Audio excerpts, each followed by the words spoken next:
Hallelujah. ಯೇಸುವೆ ಸ್ತೋತ್ರ, ಯೇಸುವೆ ವಂದನೆ, ಯೇಸುವೆ ಆರಾಧನೆ, ಯೇಸುವೆ ಮಹಿಮೆ, ಯೇಸುವೆ ಸ್ತುತಿ. Hallelujah, hallelujah, hallelujah. ಪ್ರಭು ಕ್ರೈಸ್ತರಲ್ಲಿ ಆತ್ಮೀಯ ಸಹೋದರ ಸಹೋದರಿಯರೇ, ಪ್ರಿಯ ಮಕ್ಕಳೇ, ಇದು ನಾವೆಲ್ಲರೂ ಸಾಧಾರಣ ಕಾಲದ 13ನೆಯ ಭಾನುವಾರದ ಆರಾಧನಾ ವಿಧಿಯನ್ನು ಆಚರಿಸಲು ಒಟ್ಟಾಗಿ ಸೇರಿದ್ದೇವೆ. ಮನುಷ್ಯರ ಜೊತೆ ಅವರು ಕಾಂಪ್ರಮೈಸ್ ಮಾಡಿಕೊಳ್ಳಲಿಲ್ಲ, ರಾಜಿ ಮಾಡಿಕೊಳ್ಳಲಿಲ್ಲ. ಅವನು ನನಗೆ ಯೋಗ್ಯನಲ್ಲ, ತನ್ನ ಜೀವನವನ್ನು ನನ್ನ ನಿಮಿತ್ತ ಕಳೆದುಕೊಳ್ಳುವವನು ಅದನ್ನು ಕಂಡುಕೊಳ್ಳುವನು. ಆತ್ಮೀಯರೇ, ಇವು ಕುರುಡಾದ ವಿಧೇಯತೆಯನ್ನು ಬೇಡುವ ಒಬ್ಬ ಸರ್ವಾಧಿಕಾರಿಯ ಮಾತುಗಳಲ್ಲ.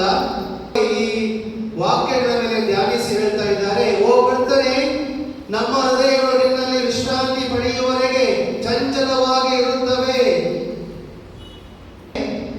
ಆರ್ಕ್ಟಿಕ್, ಅಂಟಾರ್ಟಿಕ್, ಆರ್ಕ್ಟಿಕ್ ಹೇಳಿದ ಆರ್ಕ್ಟಿಕ್ ಪ್ರದೇಶದ ಅನ್ವೇಷಕರು ಒಂದು ತಂಡವು ಭಾರಿ ಹಿಮ ಬಿರುಗಾಳಿಗೆ ಒಳಗಾಗಿ ದಾರಿ ತಪ್ಪಿತು. ಸುತ್ತಲಿನ ದೃಶ್ಯಗಳು ಕಾಣೆಯಾಗಿದ್ದವು, ಎಲ್ಲಾ ದಿಕ್ಕುಗಳು ಒಂದೇ ರೀತಿ ಕಾಣುತ್ತಿದ್ದವು. ಆಗ ಅನುಭವ ಸಂಪನ್ನರಾದ ಮಾರ್ಗದರ್ಶಿಯೊಬ್ಬನು ತನ್ನ ಸಣ್ಣ ದಿಕ್ಸೂಚಿಯನ್ನು ಹೊರತೆಗೆದು, ನಿಮ್ಮ ಕಣ್ಣುಗಳು ನೋಡಲು ಸಾಧ್ಯವಾದಾಗ, ನಿಮ್ಮ ಭಾವನೆಗಳು ನಿಮ್ಮನ್ನು ದಾರಿ ತೋರಿಸಲು ಸಾಧ್ಯವಾದಾಗ ಈ ದಿಕ್ಸೂಚಿಯನ್ನು ನಂಬಿರಿ ಎಂದರು. ಯುವ ಅನ್ವೇಷಕರು ಅನುಮಾನ ಪಟ್ಟರು, ಕೊನೆಗೆ ಅದನ್ನು ಅನುಸರಿಸಿದರು. ಆಯ್ಕೆ ಮಾಡುವಂತೆ ನಮ್ಮನ್ನು ಆಹ್ವಾನಿಸುತ್ತವೆ. ಯೇಸು ಸ್ವಾಮಿ ಹೇಳ್ತಾ ಇದ್ದಾರೆ, ತಂದೆ ಅಥವಾ ತಾಯಿ ನನಗಿಂತ ಹೆಚ್ಚಾಗಿ ಪ್ರೀತಿಸುವವನು ನನಗೆ ಯೋಗ್ಯನಲ್ಲ. ಯಾತಕ್ಕಾಗಿ ಮಾತನ್ನು ಶಿಷ್ಯರಿಗೆ ಹೇಳಿದರು, ಅವರ ಬಾಲಕರಿಗೆ ಹೇಳಿದರು. ಈ ಮಾತುಗಳು ಮೊದಲಿಗೆ ಕಠಿಣ ಹೇಳಿದಾಗ ಬಹಳ ಕಠಿಣ, ರಿಗರಸ್ ಕಠಿಣ ಮಾತುಗಳೆಂದು ತೋರುತ್ತವೆ. ಪ್ರೀತಿಸೋದು, ನಿನ್ನ ಕರ್ತರಾದ ದೇವರಾದ ಕರ್ತನ ನಿನ್ನ ಪೂರ್ಣ ಹೃದಯದಿಂದಲೂ, ಪೂರ್ಣ ಶಕ್ತಿಯಿಂದಲೂ, ಪೂರ್ಣ ಆತ್ಮದಿಂದಲೂ ಪ್ರೀತಿಸು. ಇದು ಮೊದಲ ಆಜ್ಞೆ. ನಾನು ಹಿಂಬಾಲಿಸದವನು, ನನ್ನನ್ನು ಅನುಸರಿಸದವನು ನನಗೆ ಯೋಗ್ಯನಲ್ಲ. ಯಾತಕ್ಕಾಗಿ ಹೇಳಿದ್ರಿ ಮಾತನ್ನು? ಆತ್ಮೀಯರೇ, ಶಿಲುಬೆ ಅನೇಕ ಬಾರಿ ನಮ್ಮ ಜೀವನದಲ್ಲಿ ನಾವು ಶಿಲುಬೆಯಲ್ಲಿ ಧ್ಯಾನಿಸಿದ್ದೇವೆ. ಶಿಲುಬೆ ಕೇವಲ ಒಂದು ದುಃಖವಲ್ಲ. ಹೌದು, ಎಲ್ಲರೂ ದುಃಖವನ್ನು ಅನುಭವಿಸಿದ್ದಾರೆ.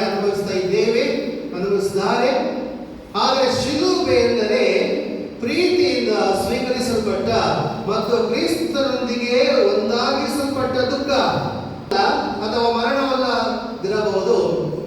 ಆದರೆ ನಾವು ಸ್ವಾರ್ಥಕ್ಕೆ ಸಾಯಬೇಕು, ಅಹಂಕಾರಕ್ಕೆ ಸಾಯಬೇಕು. ನಾವು ಕಂಡುಕೊಳ್ಳುವುದು ನಮ್ಮನ್ನು ಇತರರಿಗೆ ಕೊಟ್ಟಾಗ ಮಾತ್ರ.